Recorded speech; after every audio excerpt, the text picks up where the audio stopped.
I'm Ava Zakruski here with Kristi DiRico before the first round of the NCAA tournament.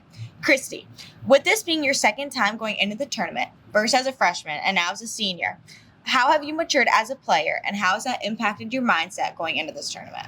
I would say I'm definitely more comfortable going into this tournament versus freshman year, which is to be expected. Obviously, I was a freshman, but at this point, I'm much more comfortable with our style of play, with the way that we communicate with one another, and just with my role on the team. I am much more secure about my leadership position, about my relationship with the girls. And I think going into this tournament, I'm definitely feeling more confident about the team as a whole and just where we stand kind of like in unity.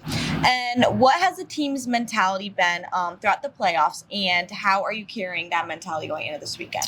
We've definitely had a lot of adversity throughout the whole season, Right. And going into playoffs as well. We've had very few subs, and so every team we've played, we've been pretty outnumbered by the bench. I think we know at this point that we can do it with few subs because we've done it for so much of the season, and so we're feeling really confident in the work that we've put in. And I think as much as we are kind of anxious and excited, we also feel confident knowing that we've put the work in all season to make it here. Right. Thank you so much, Kristi. Great luck in Messiah. Thank you.